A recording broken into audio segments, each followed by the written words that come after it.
ফাবিমা রাহমাতিম মিনাল্লাহি লিনতা লাহুম ওয়ালাউ কুনতা ফাজ্জান গালিজাল কলব গলিজাল কলবি লানফাদ্দু মিন হাওলিক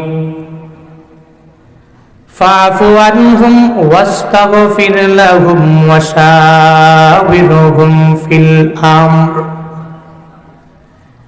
ফাইযা আযামতা ফাতাওয়াক্কাল আলাল্লাহ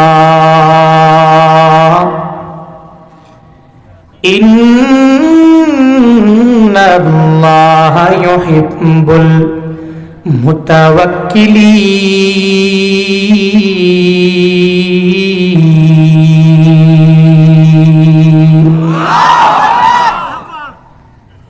আল্লাহ বলেন, ও নবী আমার, আপনার হৃদয়টারে এত পরিমাণ কোমল আমি আল্লাহ বানাইলাম, ওই হৃদয়ের মাঝে এত পরিমাণ দয়া মায়া দ্বারা আমি আল্লাহ ভরপুর করে দিলাম। যদি আপনাকে এত সুন্দর দয়া মায়ার দিল যদি আমি আল্লাহ না দিতাম, এই কাফেরেরা আপনার হাতে কালিমা পড়ে পড়ে এরা মুসলমান হতো না। আপনি কোমল হৃদয় লইয়া আবু বকরের দাওয়াত দেওয়ার সঙ্গে সঙ্গে কালিমা পড়ে মুসলমান হয়ে গেল। ওমরে ফারুকে আজম আমার নবীরে মারার জন্য তরবারি নিয়ে দৌড়া যায়। রহমাতুল লিল আলামিনের আখলাক এত সুন্দর, ওই সুন্দর আখলাক দেখে দেখে ওমরে ফারুকে আজম কালেমা পড়ে মুসলমান হয়ে গেল। নবীর হৃদয়টা এত পরিমাণ কোমল, আল্লাহ পাক বলেন আমি আল্লাহ আপনাকে অনুগ্রহ করলাম, এই হৃদয়টার এত পরিমাণ কোমল আমি আল্লাহ বানাইলাম।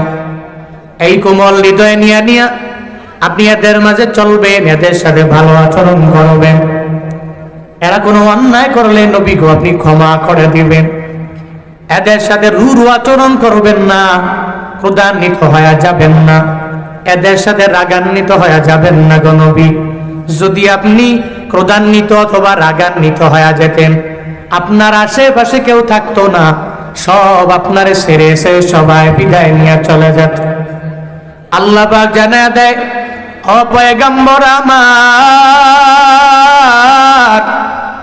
আপনার হৃদয়টারে আমি আল্লাহ এত পরিমাণ কোমল হৃদয় বানালাম, এত মায়া দ্বারা ভরপুর করে দিলাম, যেই কারণে দিনের বেলা আবু জাহাল নবীর বিরোধিতা করে, আবার রাতের বেলা নবীর দরবারে যায় কোরআন তিলাওয়াত শুনে। উতবা বিরোধিতা করে দিনের বেলা, রাতের বেলা যাইয়া নবীর কণ্ঠে কোরআন তিলাওয়াত শুনে। সাহেবা বিরোধিতা করে, এরপরে আবার নবীর দরবারে যায়, রাতের বেলা যাইয়া নবীর হাতে কালিমা পড়ে পড়ে যদিও মুসলমান হয় না, নবীর বিরোধিতা করে, আবার নবীর কোরআন তিলাওয়াত শোনার জন্য পাগল পাড়া হয়ে যায়। দিনের বেলা মিটিং করে, আবু জাহাল বড় লিডার হইয়া সবাইরে এক সঙ্গে লইয়া লইয়া বলে, আবু জাহাল বলে, এ উতবা সাহেব মুগীরা, ওই নবীর কোরআন তিলাওয়াত কেন শুনো? ওই মুহাম্মদের কোরআন তিলাওয়াত তোমরা শুনতে যাইবা না। আমি আবু জাহাল যাব না, উতবা তুমিও যাবা না, সাহেবা তুমিও যাবা না, মুগীরা তুমিও যাবা না। এভাবে এরা নিজেরা নিজেরা একে অপরে বলতে লাগলো। দিনের বেলা মিটিং করে, আর রাতের বেলা যাইয়া সবাই নবীর সামনে দাঁড়াইয়া গোপনে গোপনে গোপনে নবীর জবান থেকে কোরআন তিলাওয়াত শুনে। এরপরে দেখা যায় রাতের বেলা আবু জাহাল মনে করে উতবা যাবে না, সাহেবা যাবে না, মুগীরা যাবে না, আবু জাহাল দৌড়াইয়া আমার নবীর জবান থেকে তিলাওয়াত শোনার জন্য যায়। শুধু তাই না, দেখা গেল আবু জাহাল মনে করে কেউ যায় নাই, অথচ যায় দেখে সব যারা নিজের সহচর বন্ধু, এরা নবীর কোরআন তিলাওয়াত শোনার জন্য পাগল পারা হয়ে গেল। এরা কাফের, এরপরেও নবীর তিলাওয়াত শোনার জন্য এত পরিমাণ পাগল পারা। ও বান্দারা, আল্লাহ পাকের জন্য আমার নবীরে জানায়া দেয়, ফাবিমা রাহমাতিম মিনাল্লাহি লিনতা লাহুম।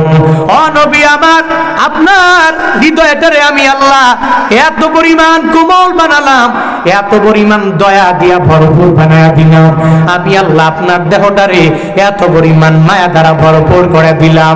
আমি আল্লাহ সূরা ফাতিহার প্রথম আয়াতের মধ্যে জানালাম আলহামদুলিল্লাহি রাব্বিল আলামিন। আসেনি? আল্লাহ পাক বলেন জানায়া দিলাম ওই রবের প্রশংসা তোমরা করবা যেই রব বলেন আলামিনের জন্য রব, যেই রব উভয় জগতের রব, ওই রবের প্রশংসা তোমরা করবা। আল্লাহ পাক কয় আমি আল্লাহ আসমান বানাইছি, জমিন বানাইছি, তবে এই আসমান জমিনের রহমত করে আমি আল্লাহ দুনিয়াতে নবীরে পাঠালাম। আসমান বানাইতাম না যদি নবীরেই না বানাইতাম, জমিন বানাইতাম না যদি নবীরে আমি আল্লাহ না বানাইতাম। এর মানে আমি নবীর রহমত করে করে আসমান বানাইলাম, নবীর দয়ার কারণে আমি আল্লাহ এই জমিনটারে বানাইলাম। বান্দা তোমারে আমারে বানাইছে ওই নবীর কারণেই আমার মাওলা বানাইছে। আল্লাহ পাক বলেন আমি আল্লাহ আলামিনের রব, আর নবীরে আলামিনের জন্য বড় রহমত করে আমি আল্লাহ পাঠালাম। ওই নবীর আদর্শ কত সুন্দর জানো ও গুরুদাসপুরের মুসলমানেরা, ওই নবীর আদর্শ আখলাকে এত পরিমাণ বান্দা সুন্দর, নবী কাউরে দূরে সরায়া দিতে চায় না, সবাইরে নবী অ্যাকসেপ্ট করে করে কপালে চুমু দিয়া দেয়।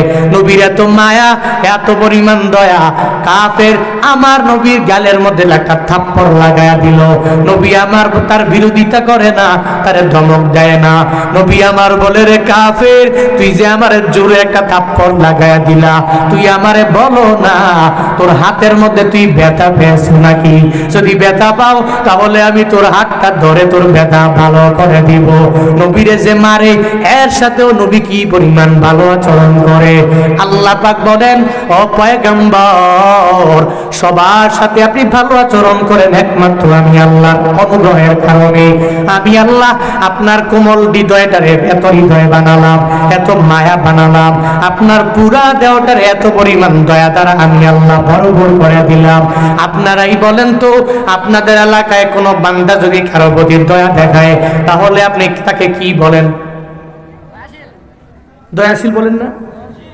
কেউ যদি আপনার প্রতি রহম করে, এলাকার মেম্বার যদি আপনার সাথে একটু দয়া করে রহম করে, বলে মেম্বারের মতো ভালো কেউ নাই, এই মেম্বার বড় দয়ালু, তখন মেম্বাররে জানায় দেয় মেম্বার ভালো মানুষ, মাতবর ভালো মানুষ। আর যদি দয়া করতে করতে করতে করতে একটা পর্যায়ে যাইয়া দয়া লিমিটটা যদি ক্রস করে ফেলে, তখন দেখবেন কি বলে, বলে এই মেম্বারের পুরা বডিটাই মায়া দ্বারা ভরা, তার পুরা সত্তাটাই দয়া দ্বারা ভরা। তখন বলা হয় এই লিডারের পুরা বডিটাই দয়া দ্বারা ভরা। আল্লাহ পাক জানায় দেয় ও পয়গম্বর আমার, আমি আল্লাহ আপনারে দয়ালু বলি না, আমি আল্লাহ আপনারে মায়াবান বলি না, আমি আল্লাহ আপনার পুরা বডিটারে দয়া বানালাম, পুরা বডিটারে মায়া দ্বারা আমি আল্লাহ ভরপুর করে দিলাম। আল্লাহ নবীরে দয়াবান বলে না, আল্লাহ নবীরে দয়াকারী বলে না, আল্লাহ নবীরে করুণাকারী বলে না। আল্লাহ পাক বলেন নবী গো আপনার পুরা দেহটারে আমি আল্লাহ রহমত বানাইয়া পাঠাইলাম। শুধু তাই না, কি পরিমাণ দয়ার নবী আমার।